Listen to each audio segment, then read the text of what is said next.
Hi there, it's Phil again from the Australian Institute of Fitness, and I'm here today with Linda from Step Into Life. Hi, Linda. Hi, Phil. How are you doing? I'm doing great. Hey, listen, Linda, can you let everyone know what makes Step Into Life so different to your regular outdoor PT companies?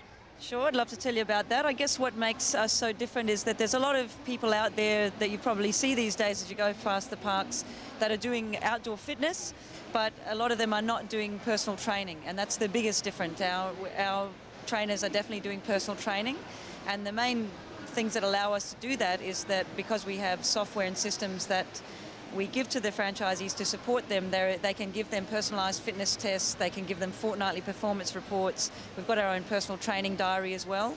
So every individual in the group is actually catered for like a personal trainer. But they have the affordability of that it's only costing about $15 to $17 a session.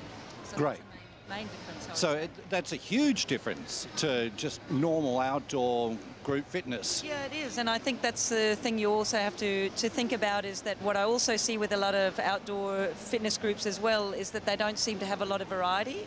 I seem to see people doing the same thing all the time and trying to maybe do all of the training effects in one session. They want to get the resistance base as well as the cardio, which is fine. We do a little bit of that as well, but we've got about 7 different programs that we run with our clients so that they've got strength and flexibility as well as the resistance-based training, core stability training, kickboxing, boot camp, cardio, covering endurance and all those sorts of things. So variety is really key to get results with your clients. So Linda, where do you see the industry going? Well, look, I guess the biggest thing that I am seeing happen in the industry, I've been involved now for about 8 years, and when I started doing group outdoor personal training, there weren't that many people doing that anywhere that I saw. And now when you look around, especially in places where there are beaches and fantastic outdoor areas, it's jam-packed with people wanting to train. So a massive big thing is a swing away from people wanting to traditionally go to gyms. That was pretty much all there was, or getting involved with a sporting club. But that was it. If you were someone that didn't like the gym, weren't really sporty, there wasn't really anything for you. And now that there's all of this training outdoors, it's just across the road from where you live, that's a massive change that I've seen in the industry, which is bringing along with it its own problems, because that means that now that there's a lot more residents wanting to use the parks and trainers wanting to use the parks, which is fantastic, councils are tightening up on it because there are other users of all of those open spaces. So there's new council policies, there's charges for it, all of that sort of thing. And Fitness Australia and us, because we have 137 locations doing this outside, we're now spending a lot of time dealing with councils, lobbying with them, trying to lobby local and state and federal parliamentarians so that they're actually not putting exorbitant charges on people training outside, because it's good for the health and fitness of the community. So 137. Is that across Australia or just in the East Coast? No, that's across Australia. We'd be biggest on the East Coast because we started in Melbourne in 1995, so there's 57 there, 35 now in New South Wales, about 11 up in Queensland. WA's taking off. They've got about 18 over there, I think, and same in South Australia. So we're national. I've got one in New Zealand now as well. Fantastic. That's huge. Yeah. That's really big. Yep. And for a franchise, how many people would he have? How many members? Yeah, it really depends on how big they want the business to be. It definitely is a full-time business with Step Into Life. But some of our franchisees are mums with small kids. They don't want a massive business, but a baseline business, I guess, that they grow up into in about a year is about 70 clients. And so that would mean that they're doing about 12 sessions a week on average for that. So that's not a lot of face-to-face contact hours, which is good because you don't burn out.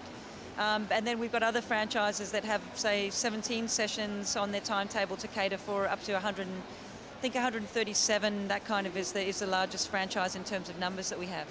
So Linda, maybe you just want to tell everyone what's your role at Step Into Life. Yeah. So I'm what they call the master franchisee. So we have a master franchisee in each state. So we are responsible for supporting all of the new franchisees when they first launch, because there's a lot of things that go with launching a brand new business, and we offer their ongoing support from day to day after that.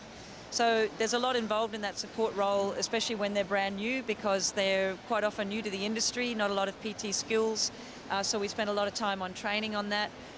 We have to train them on how our software works so that they can run the admin of the business. We also have to train them on sales and marketing, because if you don't get clients, you don't have a business. Yeah. So there's a lot involved with that, and a lot of phone support, visiting them at their sessions, giving them feedback, making sure that they're organised in their home office so that they've got all of the pieces that make a successful business all together. It's just great that, you know, you're there to help them make a success of their business. Yeah, well, I guess we always say at Step Into Life that the franchisee success is our success, because my business relies on them. I've got a vested interest in them being successful, and that was why I got in the fitness industry, is because I am passionate about changing other people's lives. For Step Into Life, the end user of that is our clients, but I'm seeing people who've been stuck in corporate jobs, getting fat and unfit themselves and not being happy about that, and then they've been able to transform their lives into doing something that they're passionate about, more time with their family, a lot less stress, not sedentary anymore. So it's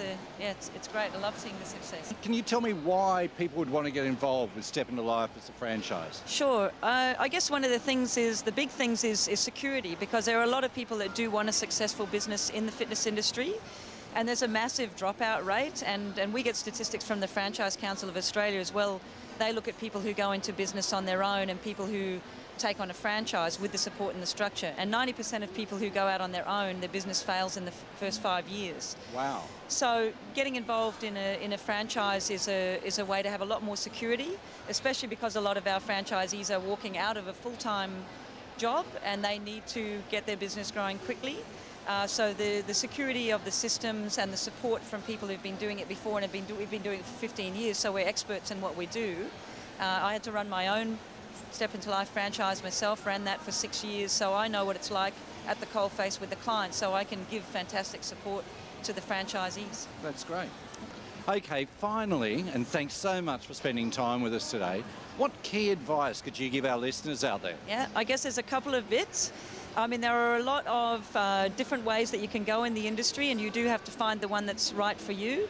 And when you find what's right for you, definitely look at some kind of franchise, whether you're looking at indoor, outdoor, a PT studio, indoors at a gym, because that will give you the best chance of success, because they will support you, they'll train you. So that's my first bit. And then the second bit is be passionate about what you do. You've got to be passionate. You've got to be passionate about what you do, because if you don't, your clients will see right through it. And you've got to love it. You've got to love it. You've got to love it. Yep.